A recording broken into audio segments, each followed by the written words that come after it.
Hey there, welcome to Board Game Hot Takes, the podcast where we give our immediate reactions to the hottest board games just minutes after playing them. My name's Tim. And this is Chris. This is Adam. And today we're going to give our hot takes on the game we just finished playing, Voidfall.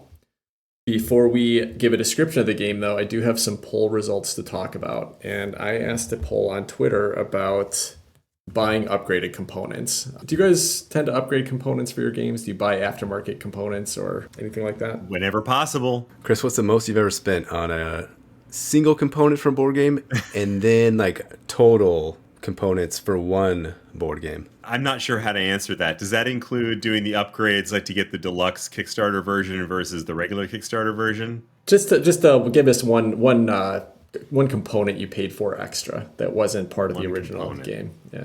Probably my favorite one is the little upgraded wooden scissor tail flycatcher as the first player token on Wingspan. And I think it cost me $4. And it was worth every time. Well, that wasn't too expensive. That's not bad. What about you, Adam? Have you ever paid for upgraded components? I have. So I decked out Star Wars Rebellion pretty good. I ordered an insert that fits the expansion and these little cases for the leaders. So that was a separate component that I bought as well. And then this little insert that I bought fits that component too. So it's like a double, I don't know, it's like an Inception component. But I ended up spending, I don't know, $90 on component upgrades for Rebellion. So yeah, I've spent some money. That game, it kind of is useful because it organizes it so well. It aids in the setup. It has all the leaders kind of partitioned out, so you know which leaders in which slot and what ships and what tanks and what units are in which little things. You don't have to go searching around 30 seconds for each one. So overall, every time you play the game, it's going to save you a solid 5 minutes. So well worth the money there. Nice. Yeah, well, this is an area where I think, generally I tend to be all up on my high horse. You guys shouldn't spend money on Kickstarters. You shouldn't waste money on games you're not going to play, blah, blah, blah. This is where you guys can get back at me because I definitely have a bad habit of overspending on upgraded components for games. And part of this comes from when I started to build my collection, I just wasn't getting to play the games enough. So part of instead of going and buying new games, I just hunt the internet for what can I upgrade in this game? What can I get better components? So I kind of got into that habit. And so on this Twitter poll, I said this weekend I purchased the pre-painted minis for Cerebria 2nd edition. They weren't cheap, but they weren't the most expensive component I bought either. And I paid after shipping about $160 for those pre-painted minis for Cerebria. My goodness, Tim. Wow. But my chain of thought on that was that, the one thing that I purchased higher than that was the metal mechs for Scythe, like all sets of all the metal mechs. And they were about $50 a set. 4 sets was $200. So $200 to upgrade all the mechs in the Scythe game to that. And then I was thinking about my Scythe game, and it's all upgraded except my minis aren't painted, and I don't want to mess them up by painting them. So I commissioned my Scythe characters, the characters themselves, to be painted, and really like a nice professional job. And I found a local woman who's doing this really nice paint jobs, and it's going to cost me about $350 to do that. So I thought, compared to the Scythe minis, then those Cerebria minis, it's like a value to just buy the pre-painted ones that came from the factory. Super value, man. You are saving money big time with those Cerebria minis. Hey, Tim. Yeah. When was the last time you played Scythe? We're going to play it in a couple weeks. We're going to play it 2 weeks from now. But unfortunately, I don't even get to show you guys the painted minis because I told her I had to wait to get them started until after we got back from TimCon. But I do plan I plan to play it more after I've got the minis painted, right? Totally. Now you can't play with them because they're like art pieces. You just pick them up, put them on the shelves. So anyway, I asked this question on Twitter, and the options I gave was $0 for most expensive component, $1 to $25, $26 to $100, or greater than $100. 24% said $0. So most people, or a quarter of the people, have never even upgraded any components. 10% said $1 to $25. That's like your upgraded first player token, Chris, or some like coin cases for your Orleans tokens or something like that. $26 to $100 was a pretty big percentage. About 45% spent that much on a single upgrade for a game at some point. And then greater than $100%, greater than $100 was 21%. So there's not that many people that I'm beating. Well, I don't know. I didn't put over greater than $200 on there, but just remember, as much as you guys want to, pick on me about this, my game collection probably still costs less than yours, even with these expensive upgrades, because I have a smaller game collection of games that I'm actually playing and not games that are just sitting on my shelf, not doing anything. So just remember that. And let me just say for the record, nobody's actually picked on Tim for anything tonight. That's what I'm saying. Like, I didn't know we were having a competition about who spent the most on board game collection either. I guess that's a thing too. Apparently that's a thing. I guess maybe I'm a little self-conscious about it. I guess I'll just say that. Dude, I say, you know what? You've earned it. You love your games. Spend it. All right. I like that. I like that attitude. I do. There's one big problem I have, though, with upgrading components in games, because I don't mind doing it if it's a game I love, it's a game I'm going to play. But once I've done that, then I really have a hard time getting rid of the game. And so there are a couple games on my shelves that I've done upgrades for, and I don't think I really need to play them anymore, even though they're decent games. But then I don't want to get rid of them because I'm like, oh, I got this perfectly upgraded kit. It's beautiful, and I know I'm never going to get my money back if I sell it. So, I don't know. It's one of the drawbacks. Like any stuff, once you have something, then you feel like you have to take care of that stuff, and that's kind of how these upgraded components can mess with you too. I don't know, Tim. This might be an exception because I had Scythe with all the metal coins and all the realistic resources. I didn't have metal mechs or commissioned painted characters or anything like that, but I did have a folded space insert with that as well, and I was able to get a decent chunk of money back, probably more than I would have without any of that stuff. So some people can't appreciate it, and maybe again Scythe might have been an exception since it is a more often sought after game, more so than lots of other niche games that are out there.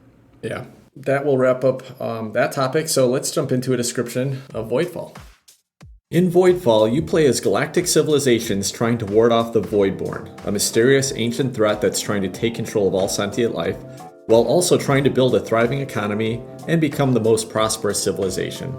You'll have an asymmetric civilization that will have a unique starting technology, some specialized scoring goals, and you'll also start with guilds in a shipyard in your home world, while starting with some fleets in your home world and an adjacent world. At the start of each of the 3 eras of the game, an event card will be revealed showing some details about the alien Voidfallen ships, how many focus rounds there will be in that era, and some scoring goals that will be available for that era. Then players take turns taking a focus turn. A focus turn consists of choosing one of the focus cards in that player's hand and choosing 2 of the 3 actions printed on that card. Each player starts with the same 9 focus cards, and most actions have a cost in either resources, corruption, or requiring placing a Voidborn ship in an adjacent sector. The actions on the cards include things like building fleets at shipyards, producing goods based on the number of guilds and population level in their controlled sectors, attacking an adjacent sector, moving up one of the 3 civilization tracks on their player board and getting a related benefit, placing a guild, getting an agenda card, acquiring or upgraded technology, and many, many other things. After the player takes both actions, they discard that focus card and it won't be available to be used until the next era. When a player attacks an adjacent sector on the map with either an opponent or a Voidborn fleet, a conflict begins. Conflict is completely deterministic based on the number and power of attacking and defending fleets, and some special abilities available based on the type of structures and fleets in the conflict. When an attacker takes a space from an opposing player, all structures on that space are destroyed, and if there's a corruption on that space, then the attacking player gets the corruption, which they can then leave on the sector, or they can move to their player board, which will either give them a negative ongoing effect or prevent the player from playing additional agenda cards. Then they score points equal to the population of the sector they conquered, multiplied by the number of uncorrupted sectors they control. Now, I've mentioned agendas a few times. These are the primary ways that players will score points during the game. Each player starts with an agenda that gives them several ways to score points at the end of each era. For example, points for the number of bankers guilds they control, or points for having population of 5 or 6 on a controlled sector. During the course of the game, you can gain up to 3 additional agenda cards, and each agenda card will give you additional conditions to meet to score points at the end of each era. At the end of each era, players will score the points for conditions they met on their agenda cards, and will pay resources to cover upkeep costs for having certain things in their civilization, like some advanced tech, structures, and banking guilds. The first player for the next round is decided based on the time numbers added up on the focus cards each player played in the previous era. At the end of the 3rd era scoring phase, the player with the most points is the winner. There are a whole bunch of other mechanisms, components, and rules that I didn't cover here, but that should give you a general idea of how the game is played. Voidfall was designed by David Turksey and Nigel Buckle and is being published by Mindclash Games. And let's talk a little bit about Voidfall. First, a couple things. This game is still on Kickstarter right now, and we know that we're playing with some prototype rules. We played on a tabletop simulator mod that Mindclash Games provided for people to test the game out, but they said it's not completed. They're still working on balance issues with some of the factions and the cards, and they're still adjusting iconography. And I've been following some of the Board Game Geek forums on this game, and even the designers, David Turksey and Nigel Buckle, have been responding to people that are asking questions about combat and where the Voidborn appear, and they're saying, yeah, we're still adjusting some of that stuff. So just keep that in mind. We are playing a version of the game that is not finalized, it's not complete. But we still really wanted to check it out. This was kind of, a little bit of a selfish thing for me because I've been thinking about backing this Kickstarter, and I was really interested to know how it would play, whether it was a game that I wanted to add to my collection. But also we thought it might be helpful for people trying to make that decision. So we wanted to try this out, get this review in before the Kickstarter finished. So let's start with Adam. Adam, there's a lot of mechanisms in here. Something that stood out to you tonight. Specific thing that stood out to me from this game, my goodness, it's hard to narrow down to one thing since it's a conglomerate of many things. But I'll try to pick. I want to start with the player board because that thing is pretty rad, and this has to do with theme and production as well. But that's kind of one of the central focuses is your player board. So on there's 3 tracks that you're climbing up. So I'll just talk about the track mechanism. Lots of other games have a track mechanism. This game's no exception, and it's one of the more resource management type aspects of the game. You can climb up these 3. I think it's political, and I don't know the names of the other 2, production and something else. So this just ties into many of the different other actions you can do. You can gain a bonus and climb up these tracks, and as you do, there's different segments. You can sort of bump yourself up into a higher notch, and that higher notch of that track will unlock other things that your faction can do, and that kind of expands. So that theme is kind of repeated as you work your way up. That opens up more opportunities for you, and that's kind of repeated throughout the play. As the game goes on, more avenues kind of open up for you, and this game kind of blossoms and opens up and just kind of proliferates out. So that's not a specific mechanism, but it's kind of an overarching theme to this game. Yeah, I think those tracks are definitely a specific mechanism, and I think they're really cool. One, it's a lot of variety, a lot of variability. Now, the 4 factions that were in the tabletop simulator mod of the 3 that we played with today, the tracks are all the same on each of the boards. Now, each of the tracks is very unique, and every space on each of those tracks gives a different type of bonus. So that's going to change things up. And from my perspective, I got like maybe 3 spaces up all 3 of the tracks, maybe 5 up on one of them. So there was a whole bunch of bonuses I didn't even get to see in this game. But you could see a game where you kind of focused on one track or focused on 1 or 2 tracks, that the game's going to play out. The bonuses that become available are going to play out very differently in another play. But these are the 4 basic factions. Already unlocked in the Kickstarter, 7 additional asymmetric factions where the tracks are all completely different. The 3 tracks that you have completely different bonuses. They're going to, play out completely differently. They're going to give you different things. So that adds just a whole lot of space. And as Adam mentioned, that's a very small piece of this whole set of things to do. And that's kind of a Mindclash staple, right? They have an A side and a B side, and maybe the B side is like the symmetric one with weird stuff that's going on, and the A side might be the same across different factions. But yeah, a lot of variety and lots of Mindclash stuff and a lot of different avenues to explore. Chris, what about you? Do you have a mechanism that stood out? First, what the hell? I mean, I want to address the elephant in the room with this game. There is a lot of damn stuff going on, and I feel like there's more pieces, more mechanisms of this game than you can shake a stick at. And even watching the instructional video on Rado Runs Through, I think about 3 or 4 times, dude said, there's just a lot of stuff happening here. I can't possibly cover it all. And that was in an hour and 15-minute video. So I think that's one thing, even though it's not a specific mechanism, I just want to acknowledge that there is a lot of things happening in this game, and it's extremely complex. So having said all that, let me go back and talk about a specific mechanism. And for me, I thought the most interesting mechanism was the combat. And it is extremely deterministic. There's no dice rolls in this. You plan out your combat to the smallest degree, and you know going into combat exactly what the outcome is going to be. All of the power, all of the abilities of your ships, all of the defensive capabilities, all of that stuff is laid out. And so when you go in, you know exactly how it's going to take place and how it's going to turn out. And so there's none of that luck-based dice rolling and you have a really lousy game because you end up having a few bad rolls of the dice. It allowed you to do a lot more effective planning. And I thought that was really interesting. Now, don't get me wrong. I do enjoy a good roll of the dice, and I think that makes for a lot of excitement. This was a little bit more dry, but it was really appealing because of the fact that you could really strategize in a very specific way what you're going to do in any given combat. Chris, that's really interesting to hear you say, because I honestly thought you were going to hate that part of this game. Like, going into it, I thought that was going to be the one thing where we get into the first combat and you'd go into it and be like, that's it. Like, that's exactly what I expected your reaction to be to it. So I'm kind of surprised to hear that you actually appreciated it for what it gave you and the opportunity it gave you. And yeah, you don't have all this big setup in your planning, and then all of a sudden you just lose everything because you just roll a bunch of ones. So, I think that's the intent here, that this is very much a Euro game, and they didn't want to take all that planning away on just some bad dice rolls. And I think it makes sense for that purpose. But I'm kind of surprised that you actually didn't mind it too much. Well, you actually used a great word, Tim, and you said appreciated it, because honestly, if I had to compare this and one of the other games that I think is an obvious comparison, which is Eclipse, that we've played quite a bit, I enjoy the rolling dice a little bit more, but I appreciated this. I really did appreciate how they did this and how this could be very appealing.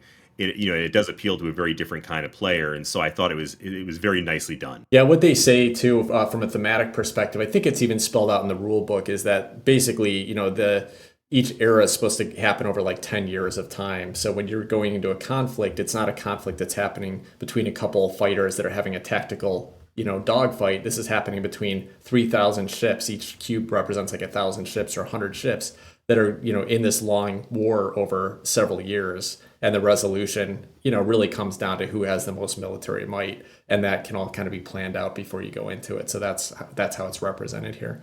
So I think the core mechanism of this game is the way that you take actions. And basically everybody starts with a hand of 7 cards, I think 7 or 8 cards. And the cards are all the same. Nobody's cards are different. And each of the cards has 3 actions on them. And each of the actions are very unique. I don't think there's an action with the same cost and benefit repeated across any of these. So it's 9 cards, 3 actions each. That's 27 different actions you can take. And on your turn, basically what you do is you take one of these cards and you pick 2 of the 3 actions off that card. Now, I've mentioned in a couple of recent episodes how much I love the concept of you get to make a decision on your turn, but when you get to combo 2 decisions together, you get to make 2 decisions at the same time and think about how they're going to play the best together. This game, you're doing it every round, so it's great. It doesn't give you the variety that something like, Rococo did even, or Underwater Cities does, where the action that you're taking is comboing with a completely different element. So the variety is going to be there. Here, you're taking 2 actions that are on the same card. They have some similarities, but it was still fun to always be making that decision. So I really liked that part of it. It was a challenge to get into at first because it is 27 different icon-only based abilities and different costs. And, I think by the end of the game, I can look at any of those cards now and tell you exactly what any of those actions do without referencing something. So it wasn't too bad. I've definitely seen games with harder iconography to parse, and Cerebra is a great example that I talked about last week. But by the end of the game, I felt I had a good handle of it. The thing that was most exciting for me is that we're coming into the second round of the final era, and there's going to be 5 rounds that time. And I finished up the second round and I said, I know exactly what my next 3 rounds are going to be. Like, I already had, at that point, I had finally grasped how all this stuff was working together and what my goals were and what I was going to try to do, that I knew what the rest of my round was going to play out to be. So that was pretty fun to finally hit that after kind of struggling through all that iconography and the decisions throughout the game. I want to say at first, the first round, I was looking at these cards, I was just overwhelmed. I was like, I don't know what to do. I don't know what any of this stuff means. How am I gonna? But by the end of the first round, going into that second round, and then definitely the third round, the third era, the third phase, I had it figured out. I was like, okay, I'm going to do this one and then this one. Like you're saying, Tim, it starts to line up and the pieces start to come together a little bit, at least, and it becomes easy, it becomes fun. If I could go back and say my favorite mechanism, this would be the one that stood out to me. Those cards and the ability to forward plan is absolutely fantastic. What did you guys think about this, the way the scoring works in this game? You know, like there's a few ways to score, but probably the biggest points come from those agenda cards. How did that feel for you? Did you like it? Did you dislike it? I was kind of neutral on it. I mean, I thought it was perfectly fine. It didn't strike me as particularly unique. It struck me as very similar to a lot of other games where you have some kind of a personalized goal card or cards, and you're trying to meet those goals. I think one thing that maybe makes this a little bit different, one of the things you're attempting to do is get multiple agenda cards. So there are other games where you can get additional cards that will provide you in-game scoring goals. But this one, that is sort of one of the standard things you're trying to do. In fact, I think the player boards give you spaces for 4 agenda cards. So it maybe is a little bit larger part of the overall strategy. And I thought that was fine. Yeah, the agenda cards here, so that's one of the aspects of scoring, right? So it's just a basic part of that is your starting agenda card, which has some goals that you can just go for every round, and you know that they're going to be there always, and you know what to go for. So some of those are the number of productions that you have out there on every tile, the number of, I don't know which one it's called, the one that gives you money, the Bankers Guild, I think it is. So that one gives you 4 points, whereas the other ones give you 2 points, at least on mine. I think that's across all of them. So yeah, that gives you some sturdy, solid scoring to go for the rest of the game. And then you have those options up there available to purchase or buy or collect. And so you can kind of pinpoint your strategy, narrow it down to go for a specific agenda and rescore that every time at the end of every round. So I thought that was kind of a nice twist for scoring. What about you? What do you think of those, Tim? Yeah, see, to me, I thought the agendas were one of the most unique and most challenging parts of this game because there's a couple of parts that come into it. One is that there's always just a few agendas up on the offering to pick from. And they have a one-time benefit when you play them. And then they also have the scoring bonuses. But the scoring bonuses, it had a top scoring bonus. So like if you could meet this one thing, then you get that bonus.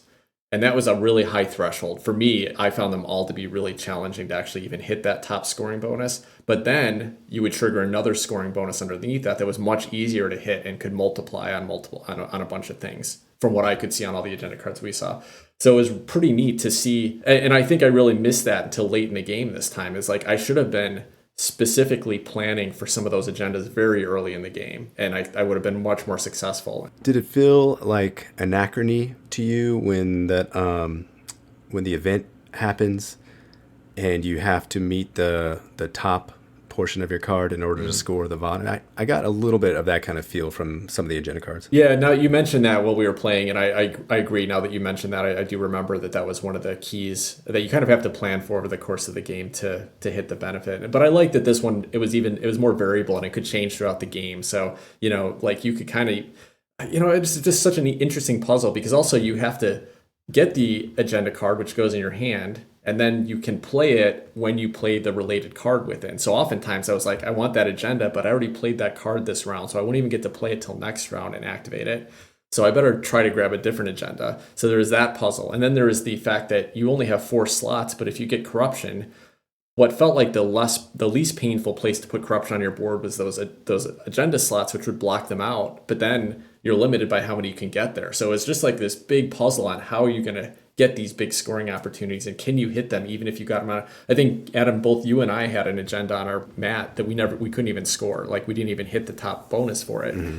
So I thought it was a really cool puzzle and a really way to hone your focus of your game. Like by the end of the game with the agendas I had no interest in conflict out on the board, even though that's another way to get points, because I was going to benefit a lot more by turtling and building up bases and putting those out there.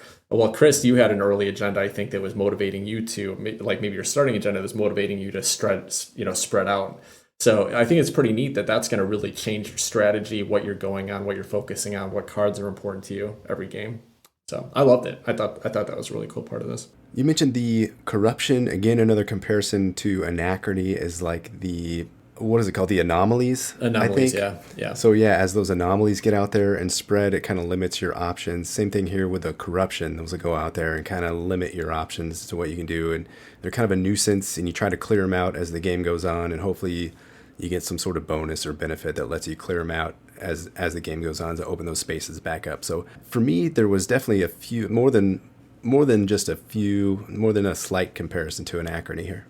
I can see that. And in fact, even more so if you remember the Fractures of Time expansion there, where as you get glitches from using those, that one power, then you would like interrupt other things on your player board. So the corruption kind of did that. You could also leave it out on the board where you just would get less scoring for it and couldn't build bases out there. Yeah, I can see that for sure. There definitely seems to be some clear links to some of the elements of Anachrony and what's here. Although the gameplay is very, very different. Like it's not the same gameplay at all. One is a worker placement game, and one is a action selection, like hand management and an area control type of game. Going back to the cards, I was going to say it kind of reminded me of Concordia a little bit. You have these cards in your hand, and you're putting them out there, and you don't get them all back until the end of the round. But it had that kind of Concordia feel, but this was actually fun. Yeah.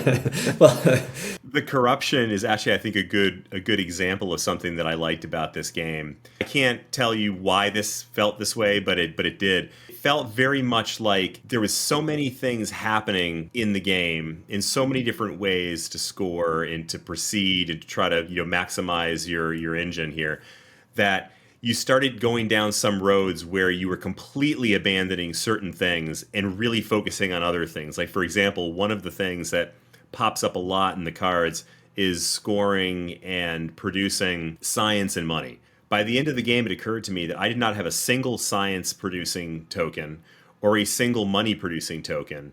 And so there was a good, 3 or 4 spots out of the 27 on the cards total that I never used at all because they were completely useless to me. And that didn't hurt me terribly. I was able to focus on other things and maximize those. But the corruption was one that really stuck out to me because that was kind of how, as the game progressed, my engine sort of moved me. The corruption is something that you're watching out for the entire game. You pick up corruption when you take certain actions. You pick up corruption when you do a combat with the Voidborn, and you end up getting corruption that basically it's like your ship gets corrupted just by fighting them.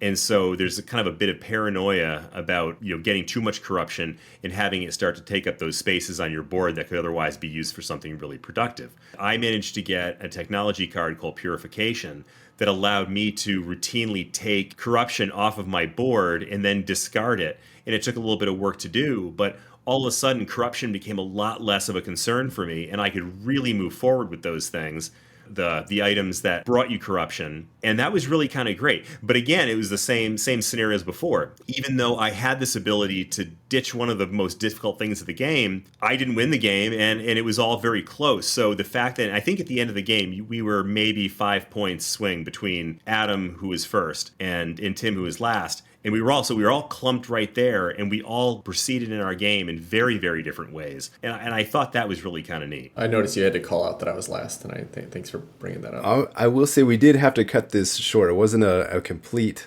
game, so yeah, we ran out of time, so we ended up we just stopped 3 turns before the end of the final era and scored up there. So we have to put a big old asterisk on this gameplay, but I think we all got a pretty good sense for how the game was working and how it was going to play out. I guess I could save this question for. I was going to ask, did it feel like a 4X game to you? Did you get that sense? We can save that for later, or you want to tackle this now? No, I mean, we can talk about it. I think it felt like a Euro game with a theme on it. And, I think this is where it's probably going to not resonate with a lot of people that are looking for a 4X game, because it doesn't really feel like a 4X game. Now, there are different scenarios you can play, and some of the scenarios are made to have more person-to-person, combat and aggression and things like that. But yeah, I would say there really wasn't anything that felt like, it didn't feel like Eclipse. It didn't feel like what I assume Twilight Imperium feels like. So it has the same sci-fi theme. You're in a galaxy, you're spreading out a little bit, you're trying to build your civilizations. So it has that theme on it, but it definitely doesn't play like a similar type of game. What about you, Adam? This felt a lot more to me like a game like Gaia Project than it did than Eclipse. For sure. That's how I'll put it. Chris, what are your thoughts? I want to hear from the horse's mouth. Well, it's funny because I had that exact same question that I was going to ask of you guys. Does this feel more like a Euro game, or does this feel more like a 4X? It's so funny because I was thinking as I was playing, this is all kind of going through my head, that I'd be looking at this board going, man, look at this 4X game, and it feels so 4X. And then I'd back off and say, but wait, these things that I'm doing, they don't feel very 4X. They feel very resource management. And I kind of, at different points of the game, I'd be thinking through this going, man, this really feels like this, or it really feels like that. And I just, by the end of it, I couldn't tell what the heck I was playing.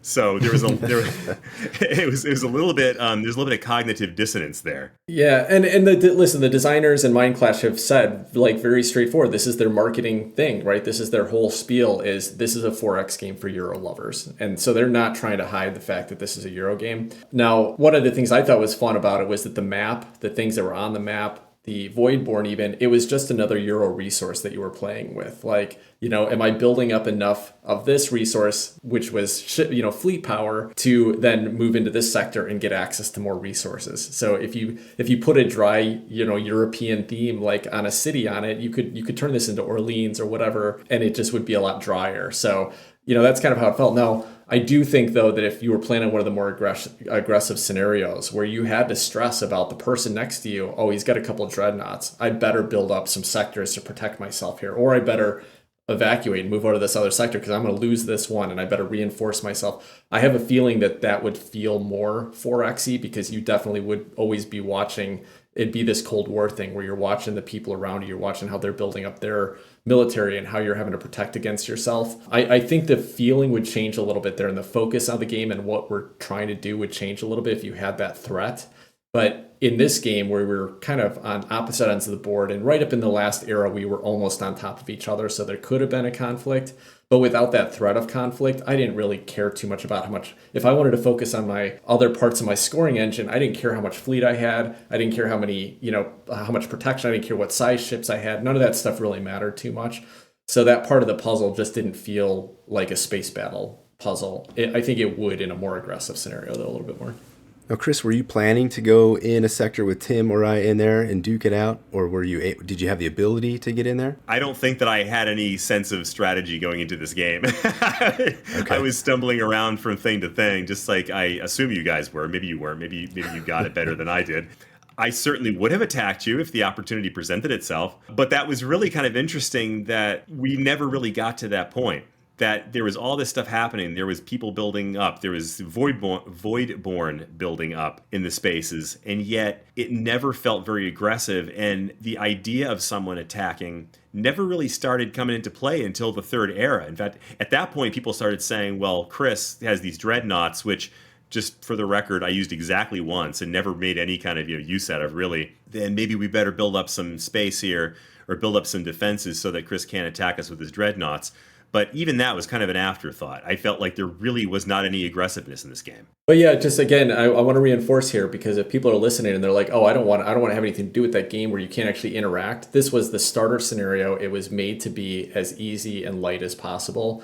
And the other scenarios get more aggressive. There's ways to move closer into other areas quicker. And that was just at a glance. And that's, there's a bunch of scenarios that are available. There's a bunch more that have come up in the stretch goals in the Kickstarter. So I think there's going to be a lot of different ways to play this game. And if you want to play this as a Euro where you're just kind of doing your own thing and building up your resources, I think we had that option today. And that's what we were doing. And it was a fun way to learn the game without the stress of that threat going on. But I think that you could play this as a game where you're being much more aggressive and you're building up forces and you're coming in and taking stuff away from people. And the point swing comes out of the fact that you just destroyed somebody's production engine and stuff like that versus just working on your own engine. So I think the opportunity is there, and I don't want to underplay that. Hey, Tim, is there a scenario where the Voidborn attack you? In other words, the way we played it, they're basically they're an impediment. They're an obstacle. Yeah. But yes, the two actually. Specifically, this game was made from the beginning with a cooperative mode and a solo mode, and both of those is where the Voidborn are intentionally coming after and getting aggressive with you. So I think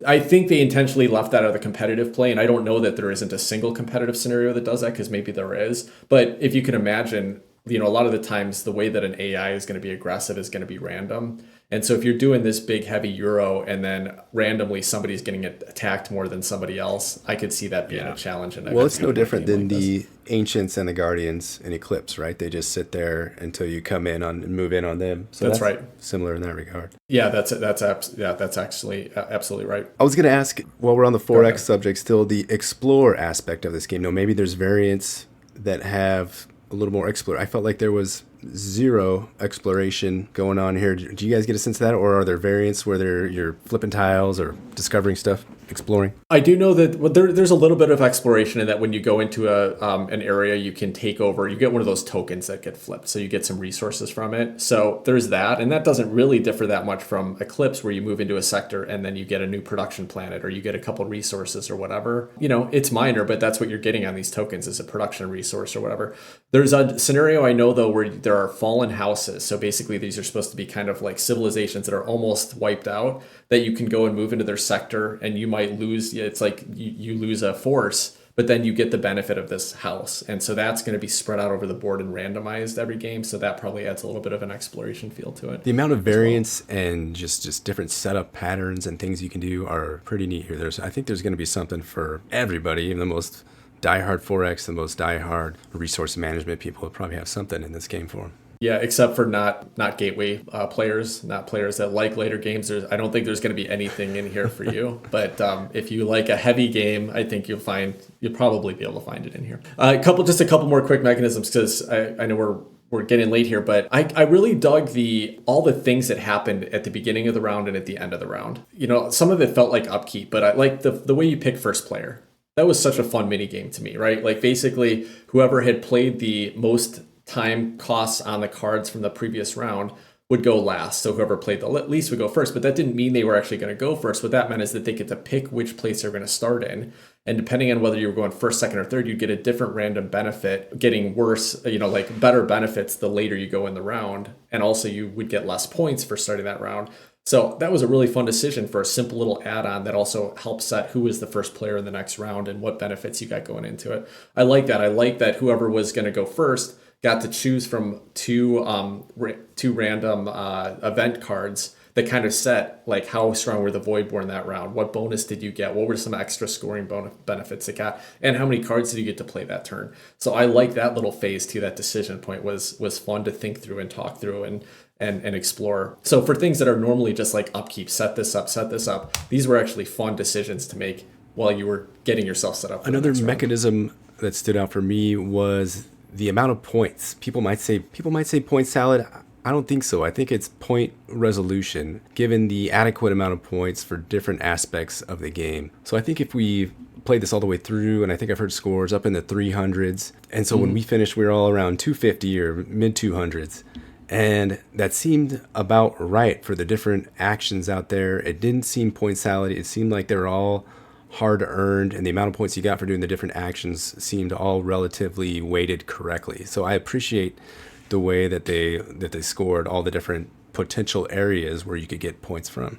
Yeah, it was interesting, right? You could get points for going into conflict, and then you basically get more points for the amount of population in that area that you just defeated, multiplied times the number of uncorrupted sectors you controlled. So the more you spread out, the more points you are going to get there. So if you really go a more aggressive strategy, you have an opportunity to get points, and that's going to multiply as you get further into the game. And then you have some cards that give you points for the number of production tokens you have. So that was a small scoring opportunity, but otherwise everything came from the agendas. And I thought it was awesome. Like every era, we all had different agendas we're scoring off of. We'd had some different opportunities to get points throughout the games.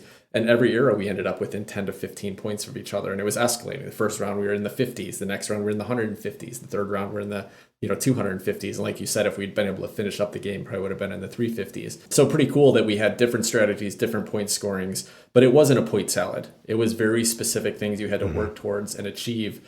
And somebody could really run away with the game if they had planned well enough to get 3 of those agenda cards triggered instead of 1 like we did. We all hit like 1 agenda card there. And that's one other thing I'll say, though, is I think that it was pretty clear that we played this game very inefficiently. And knowing what going into the next game of this, I guarantee you that we would have a lot more success. Like we would have scored a lot more at the end of the game. But also, I think we would have spread out a lot more on the map. I think we would have been more efficient in our early actions. It would have set us up to be able to move further, to take more actions, moving higher up those tracks, which would have gotten us, stronger benefits. So I think everything we did in this game, I think we left a lot of actions on the table, just not planning ahead and leaving ourselves the resources for it and stuff like that. This is a game that you're going to get better at after you play. Sure, this game especially felt very exploratory. We were working out the levers and figuring out the mechanisms. I don't want to be too harsh on the game on this point because I think that a lot of it could be mitigated if I knew the game better. But one thing that I felt like was a little bit overdone was there were too many actions that prompted putting out more Voidborn, the enemies on the board, or their defensive mechanisms. So essentially, every move you took, you were almost putting out some new brick in the wall of defense against moving around. And I think somebody had autonomous drones that really kind of let you go in there and kick butt, and I had a couple things with my dreadnoughts that let you go in and be a little bit more aggressive. But I felt, at least in my first game, I was being deterred from moving a lot by the fact that I was constantly putting out new enemies out on the board that were, serving as more and more of a deterrent. Again, I feel like that might change if I played it more and if I understood a little better how to go about attacking, but I did note that. But very specifically, too, I want to mention in the Board Game Geek forums, David Turksey responded to somebody's criticism of that exact thing, and he said, yes, too many Voidborn are getting put out, and we're adjusting those levers today. So you may see that rulebook updated soon. You may see some changes to that before the campaign's even over, or sometime after. They are still working through the kinks and doing play testing here. But that was one of the things he did note, that they want to make a better experience. While we're taking shots at the prototype, I'm going to call out the, what was it? The combat little key card up there that talks about the initiative and what was the repeating? Yeah, the barrage or whatever it was. That was not the easiest to understand. This game is very icon heavy, and for some reason those icons didn't quite stick. In the battle, the combat wasn't quite as intuitive for a deterministic combat as you might think.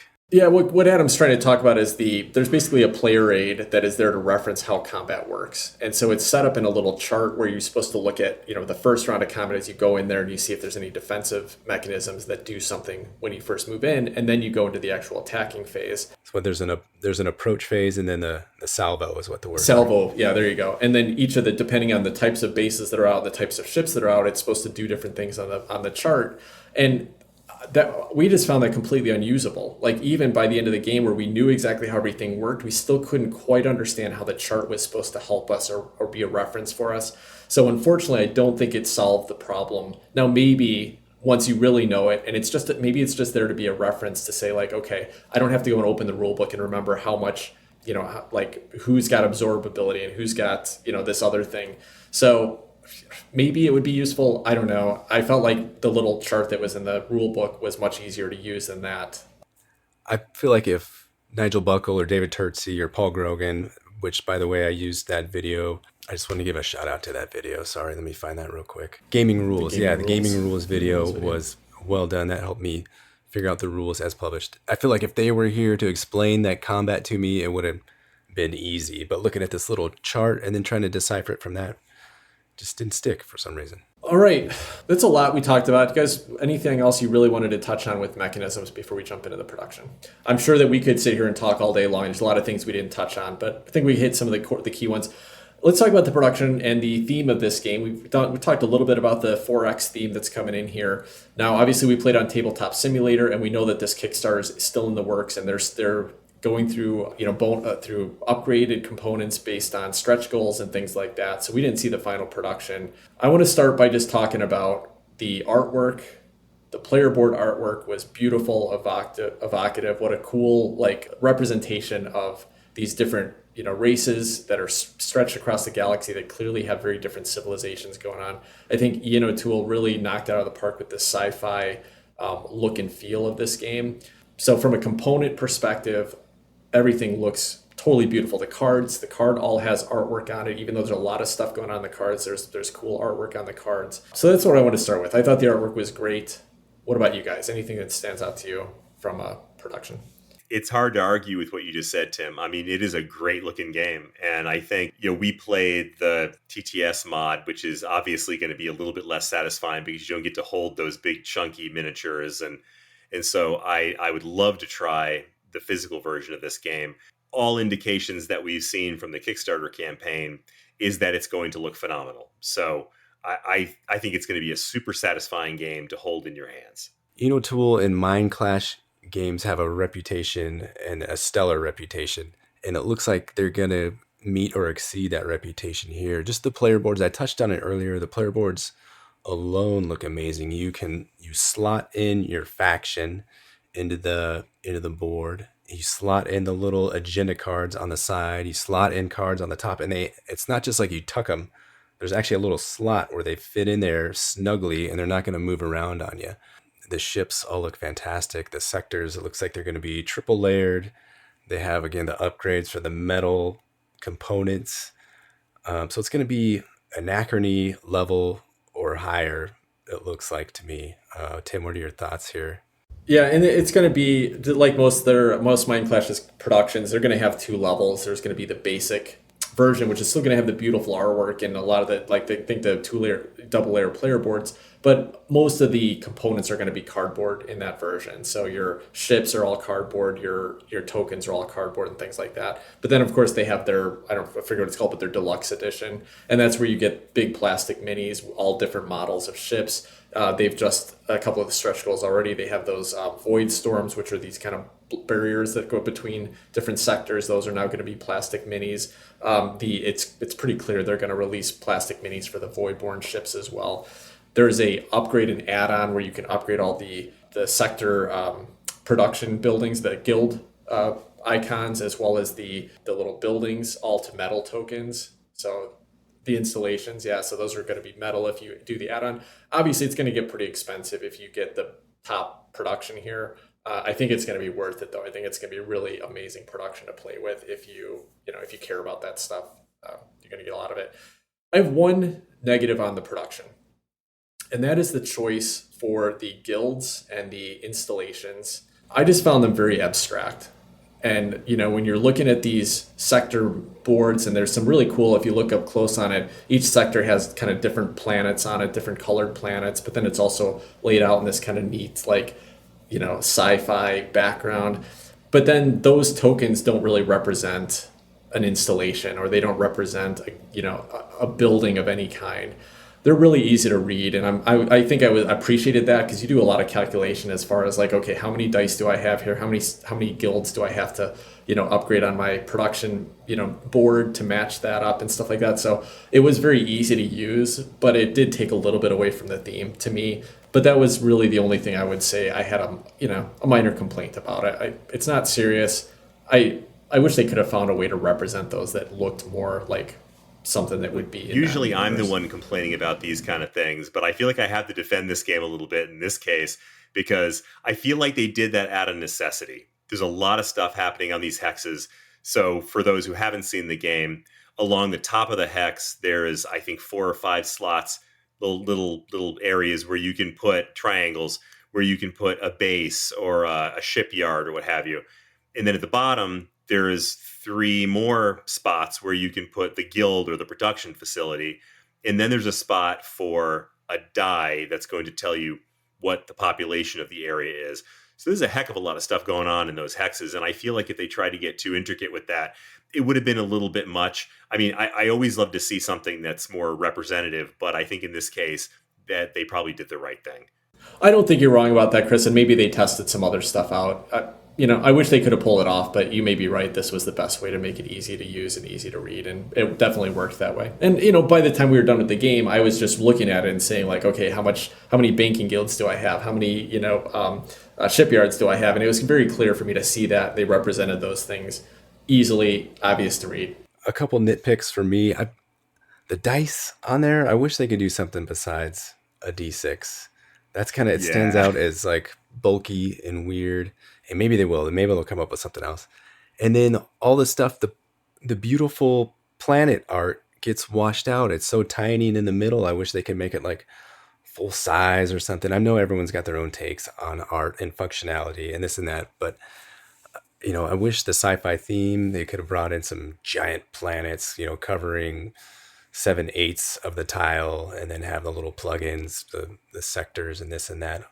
But they got to do what they got to do. I'm just Yeah, and one thing, kind of the same thing as with the guilds is if you look at the scope of that whole galaxy that we were in, the sectors that did have the huge planets, those were your starting planets, and it was really important to identify those easily at a glance because that was the only planet that other players couldn't take over or couldn't conquer, and so it did make those stand out, and so in a way maybe that was just for usability as well. But then I was thinking about that, and I was looking at the art, and I was like, it's kind of cool though. Like if you look at the way that they're represented on the map, you do see wherever there's a planet, it's clear there. You can see the planet, you can see the space behind it. But then there's kind of like these sci-fi, like, I don't know, technology lines kind of crisscrossing over other parts of the map. So it gave it a different look, a different feel than just Eclipse. Like if they probably didn't want to just copy Eclipse and make, just planets on a map. So this definitely has a unique look and feel to it. Hey, Adam, I want to agree with something you said about the D6. I mean, now that you say that, like, that really was a shortcoming here. Come on, Mind Clash. Seriously, a D6 to represent, the population of a planet?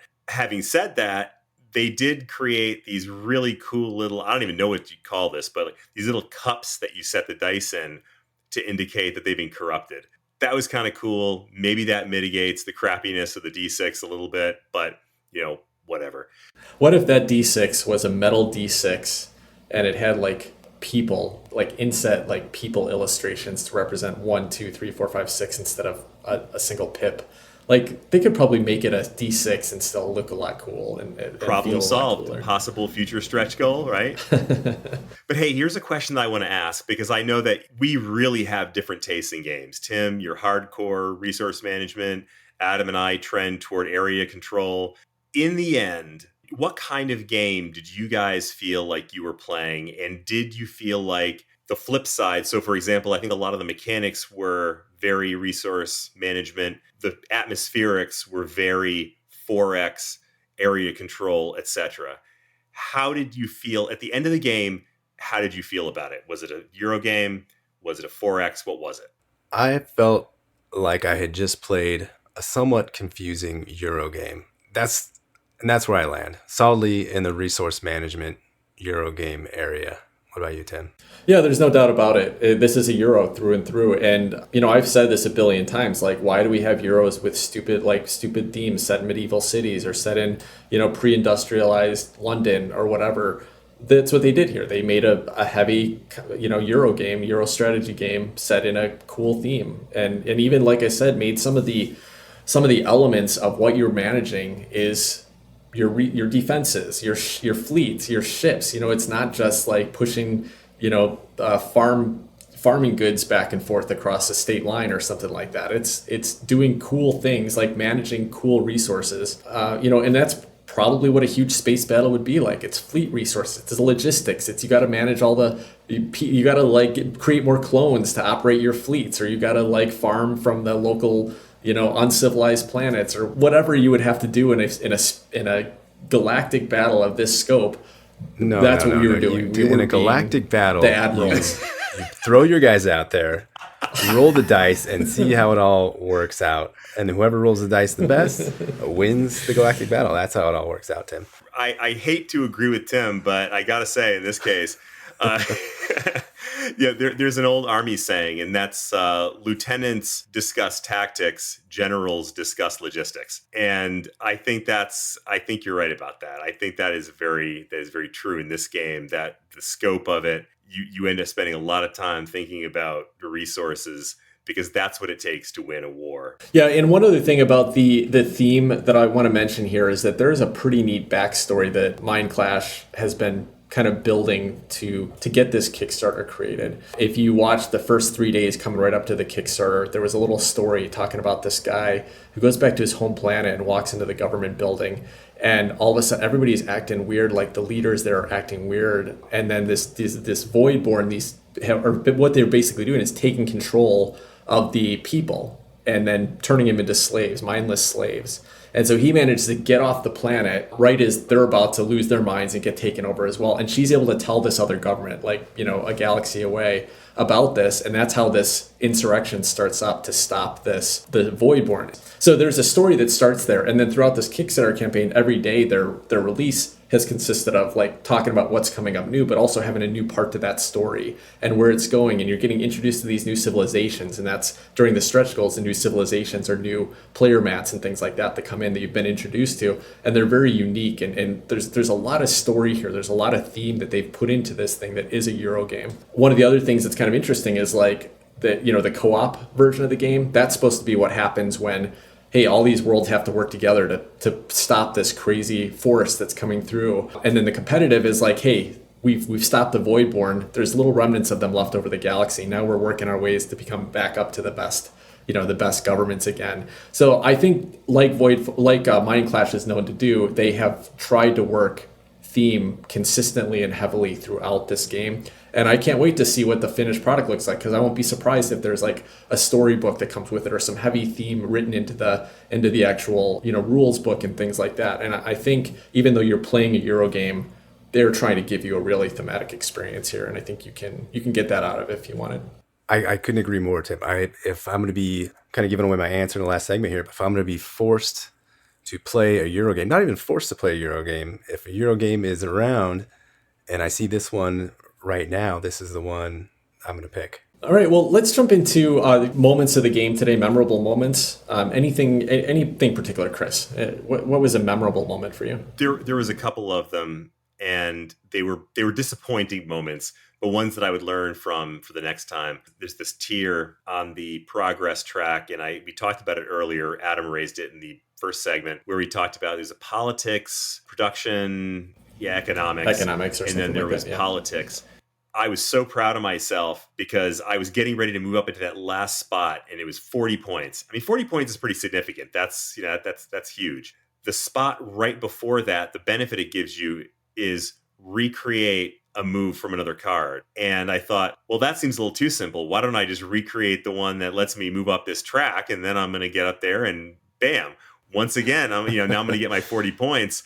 And I was just getting ready to. In fact, I think I announced it and said, well, there, game's over. I just got my 40 points. And Tim pointed out, so you have to pay 2 fleet power cubes for that, which are huge. I mean, fleet power cubes they're a rare resource that it's almost impossible to get and very difficult to live without. And so that completely set me back.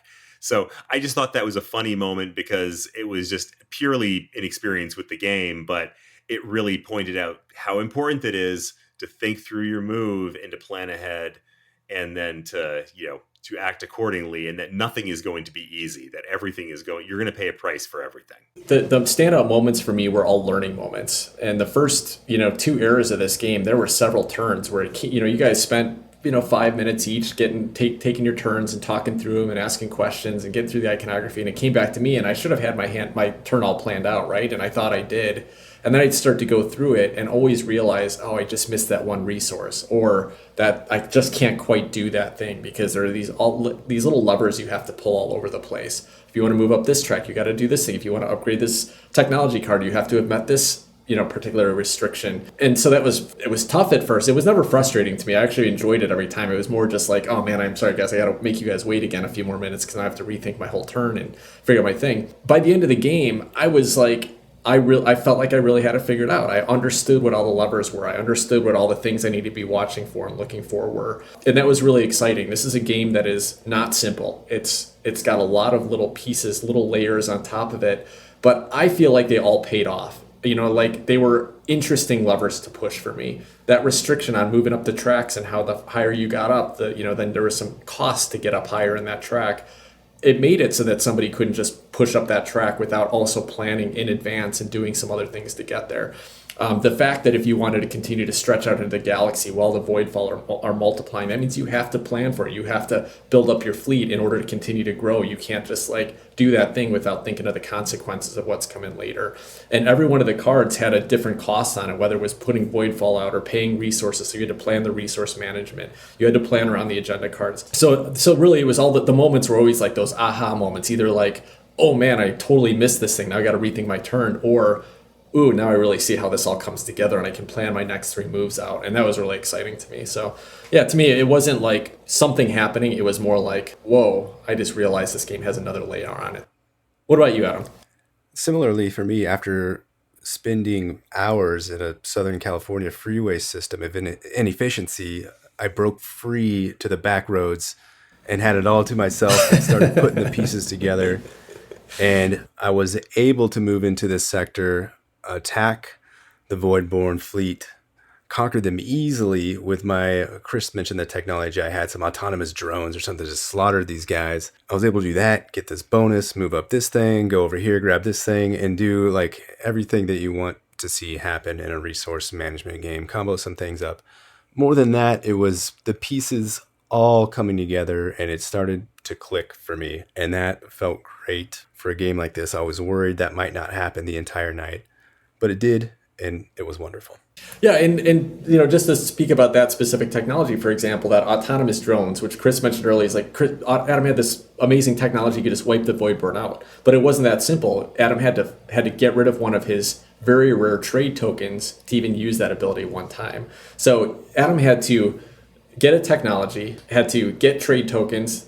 First, he had to get agendas to slot the trade tokens into. He had to get his fleet built up big enough before he could take advantage of this huge technology. And it was awesome. It did exactly what he needed it to do. But it was a lot of planning and a lot of pieces to put together, which to me is fun as heck. Like, I love those pieces of puzzle that you got to click them all together to make them work. And it worked here.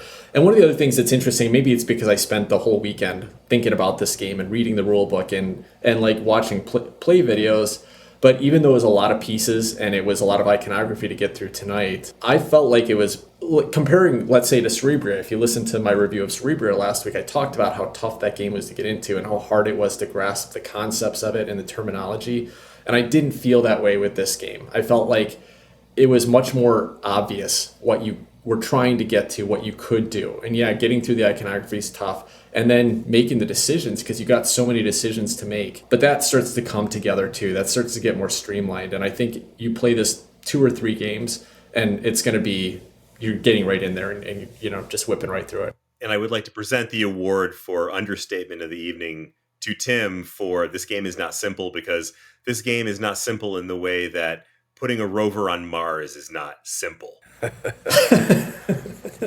want to say one more thing for Mind Clash games. We talk about it all the time, how important theme is to us. And Tim, you mentioned it earlier. Mind Clash has just done a fantastic job of putting amazing themes on resource management games. They started with Tricarion, Anachrony, Cerebria, and now this. I'm sure there's a couple other that I'm missing in there, but they just do an excellent job of turning what could be just a dry sort of puzzle into this amazing world, and I appreciate them for that. All right, well, let's jump into our final question, and this is what I'm really interested to hear what you guys say, and that is, would you request to play this game again? We're right in the middle of the Kickstarter right now. All 3 of us at some point had thought, that game looks really cool, should I back this game? So I want you to answer both, would you request to play it, and are you still considering backing it? Why don't I start on this one? Because I've asked you guys to start a few times, and I think I was the most excited about this one, mainly because I'm more of a Euro player, and we knew this was going to be a heavier Euro type of game. But my excitement has really grown recently because of how much I love Anachrony, which I was introduced to like 6 months ago, and it's now my number 1 game. The experience I went through with Cerebria and how much fun I got out of that game ultimately once I was able to get through the challenges of learning it. And that just got me more excited about what Mind Clash could do with this game, because both of those games are fairly heavy games, but play great once you get into them, once you learn how to play them, and just are dripping with theme. And they're just the full package. It's the beautiful production, great mechanisms, clearly just every detail thought out. So, coming into this, I was pretty excited about the campaign. And as I started to read the rule book and everything, it just got me more excited to play it. And then we started playing the first era. And I was getting concerned, like this feels like a bit of a slog to get through this first couple turns, and I can hear Chris sighing, and I can hear Adam's frustrated, and I can just not picture who I'm going to play this game with that's going to have fun with it. But then we got through the second era, and things were moving a little bit brisker, and everybody was like kind of understood what they were going towards and doing these different things. And the fun just grew for me over the game as I got into it further. So basically, I had a totally fun time playing it. I wish we could have finished out our last couple turns. I was very frustrated that Chris took like 10 minutes on his last turn, and I knew exactly what I was going to do, and it never even came back to me to do that. But, I had a great time playing it.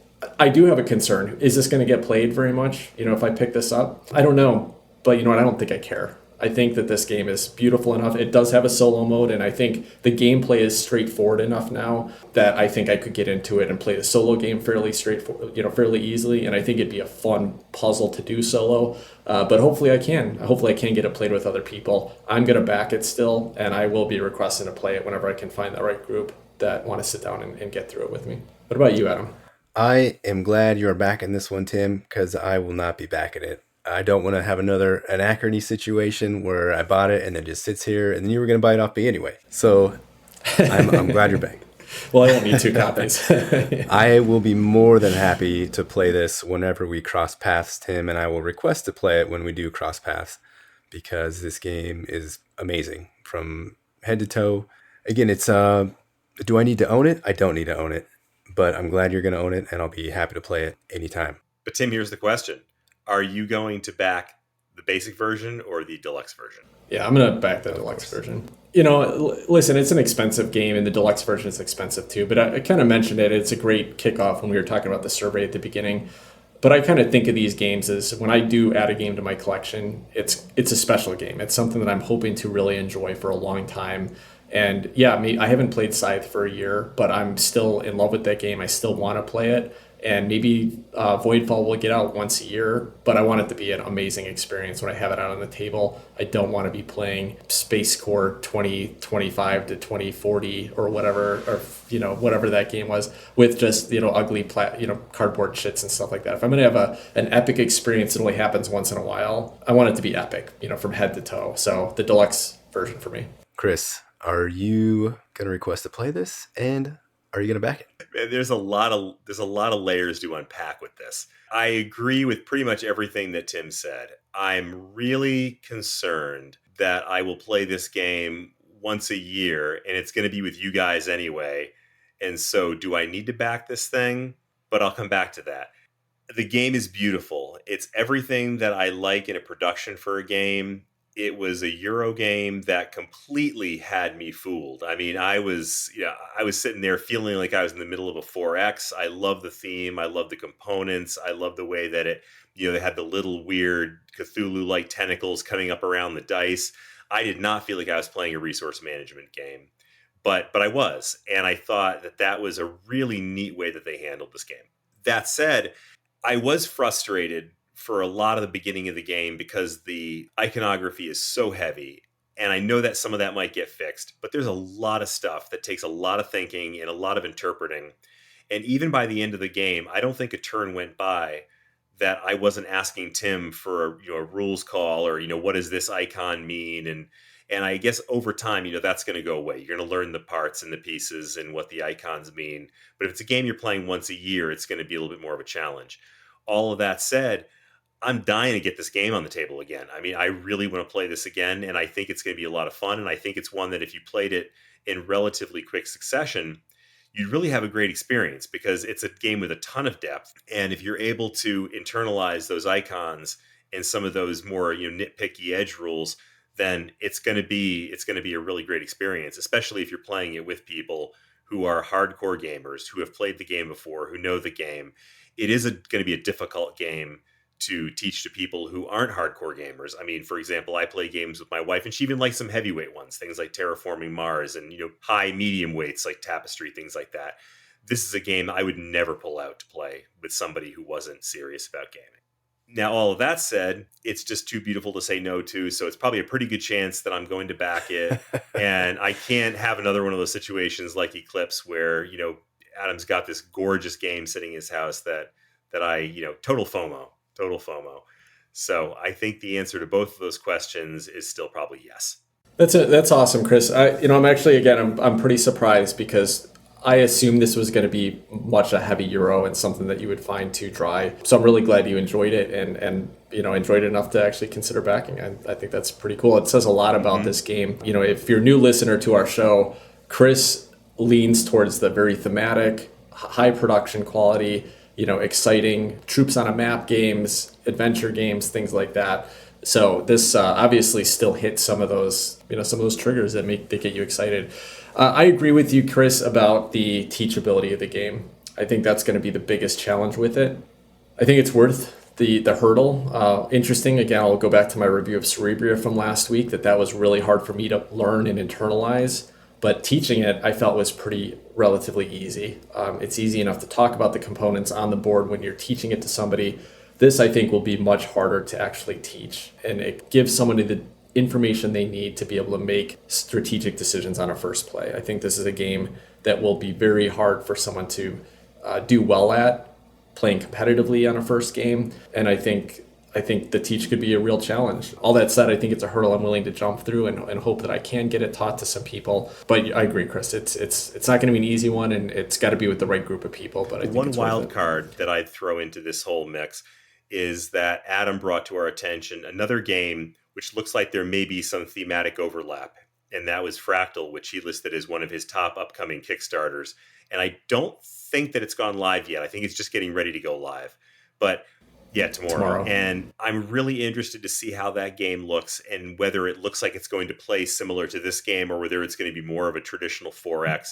Because as much, I'm not nearly as particular about my game collection as Tim is. He only wants the games that he loves and really feels strongly about.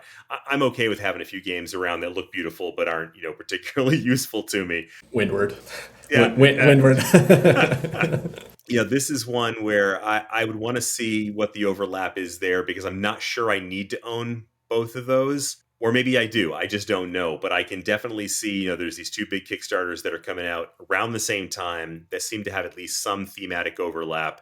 And I'm really curious to see whether that's actually true or whether it's just, a couple of space games and that's the only similarity. Yeah, fair enough. Yeah, we'll have to see how that goes. And listeners, if you're interested, we're going to try to get a play of Fractal in before that Kickstarter ends as well. So you may be able to hear our thoughts on that. Can't guarantee it's going to happen depending on some scheduling things, but just might happen.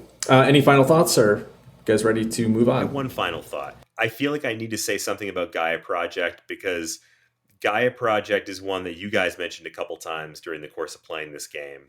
And it's one that I walked away from with a generally negative feeling. This is a game that has probably a lot of the same things that I was concerned about in terms of complexity and maybe over complexity as Gaia Project.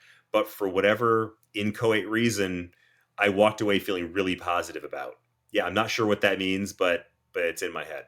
I think it's an interesting comparison. I think both, heavy space-themed Euros, and I think there are some similarities, but they do feel very different. I have Gaia Project in my collection and will never get rid of it, and I think this has a place there, and it's going to feel like a different gameplay, and I'm happy to. I think I'm going to be happy to have both of them. All right, well, I think that will wrap up our conversation on Voidfall.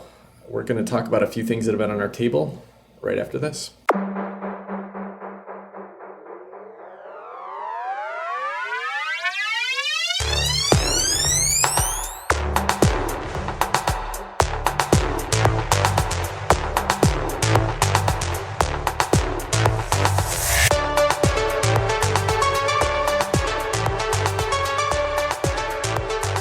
All right, welcome back. So we got just a couple things to talk about today, since we had a pretty long conversation on Voidfall there. Adam, why don't you start? What have you been playing this last week or two? I just received my copy of the Dragon Prince, Battlecharged. And this is a game, it's by, designer is Johnny O'Neill, and the publisher is Brotherwise Games. And this is based on the IP of this cartoon series that's on Netflix right now, and it is thoroughly enjoyable. I think it's geared towards kids, but I love it. My daughter is 6. I think I like it way more than my daughter does.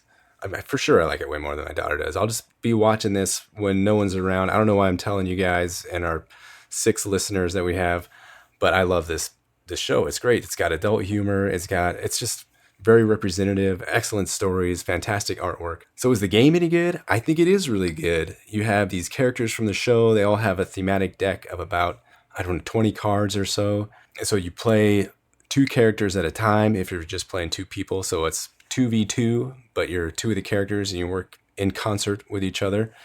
You draw 7 cards and you play 1 attack, 1 move, and any number of other cards as long as you can pay for them and if they apply, and you execute that. And so you're moving around on this map. There's 6 different maps, all from locations from the show. It's a grid.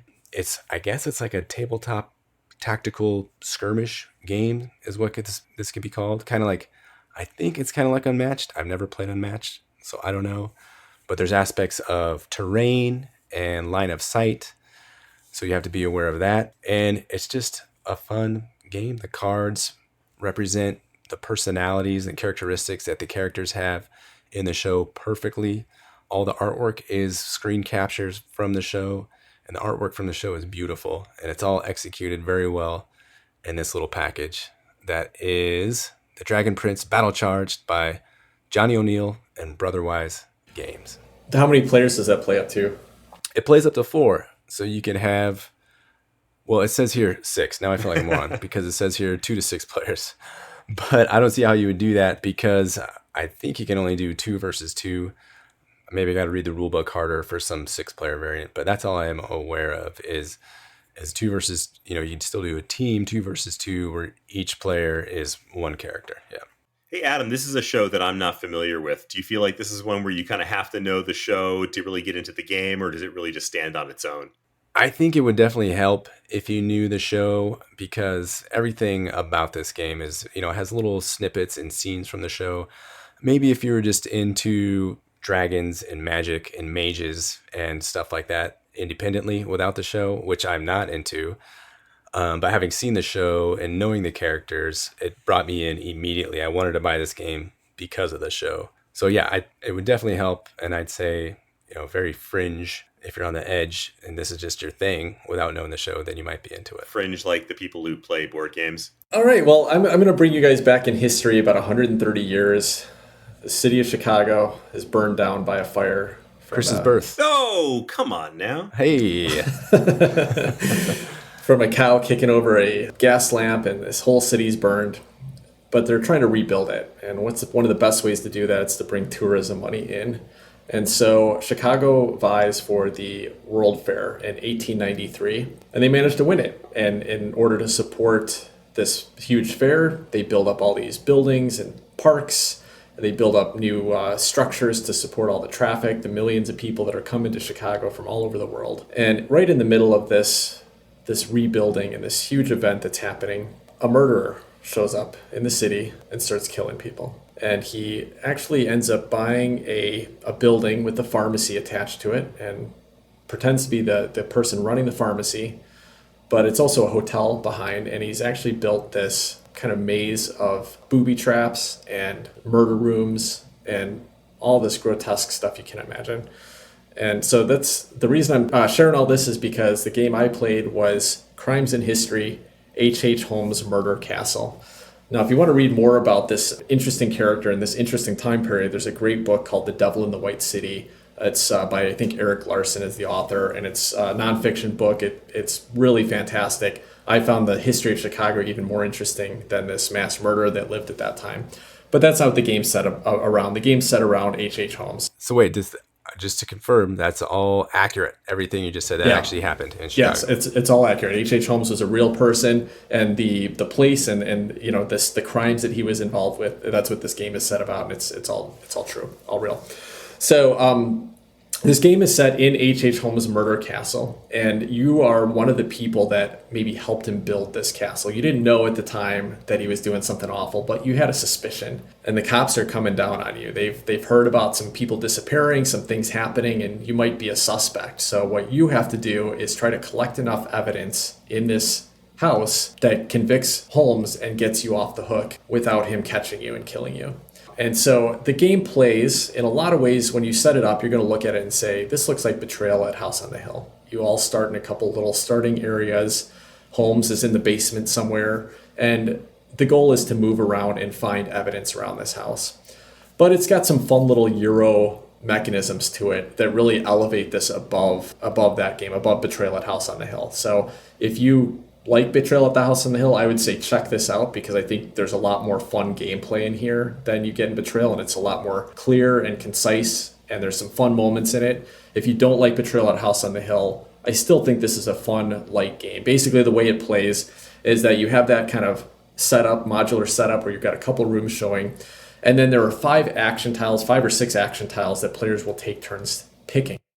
It's like Race for the Galaxy in that on your round, a person's going to take one of the actions and everybody gets that action, but they get an extra bonus on it. So for example, one of the actions is explore an adjacent room, and everybody can explore an adjacent room if they have one adjacent to them, but it's in player order. So the person that picked it would explore first. The person next to them, maybe there's only one door left, so they can explore, but then the rest of the players might not even get that benefit. And then another action would be to move around, and the person who picks that gets to move further. And then the next one is you can get evidence, but and basically evidence as a tile gets flipped over, there's going to be some evidence cubes that get up on this tile based on the number that's on there. And the cubes come from this little, what looks like a carousel, but essentially it's supposed to represent the Ferris wheel. Another fun fact, the Ferris wheel was created basically to outshine the Eiffel Tower in Paris from the previous World Fair. So Mr. Ferris created the Ferris wheel in Chicago, and that was the first Ferris wheel ever invented. So anyway, they have this little resource management thing that looks like a Ferris wheel, and there's like 5 cubes in each of the sections of it, and you can only pull from the bottom section. And there's some things that'll move that around, but also when a section's emptied, then it rotates, and then different 5 cubes are available. So there's like 3 or 4 different types of colored cubes that you're trying to collect for evidence. Yeah. So this is an actual component of the game. It's like a Ferris wheel with cubes in it? it? Yeah, it's laid down, so it's more like a turntable. It looks more like a merry-go-round, but it's supposed to represent the Ferris wheel.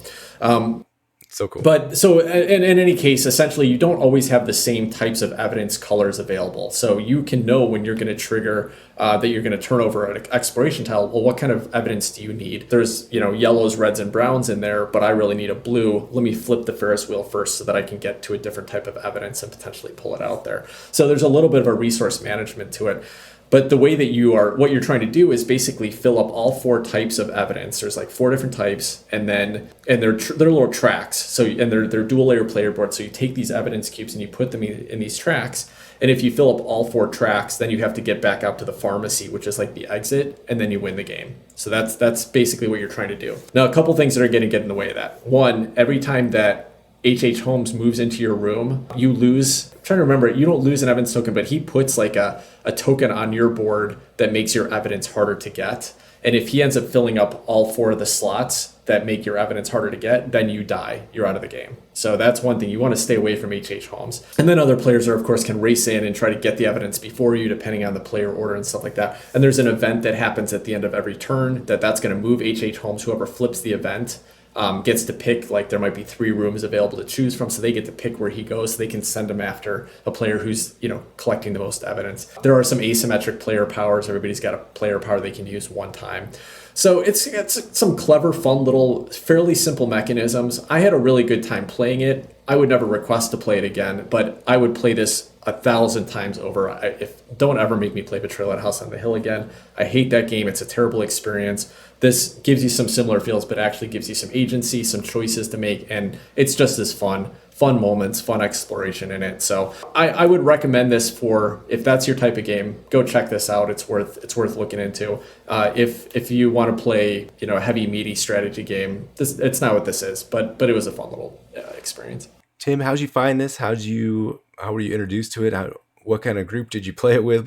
How did this come up?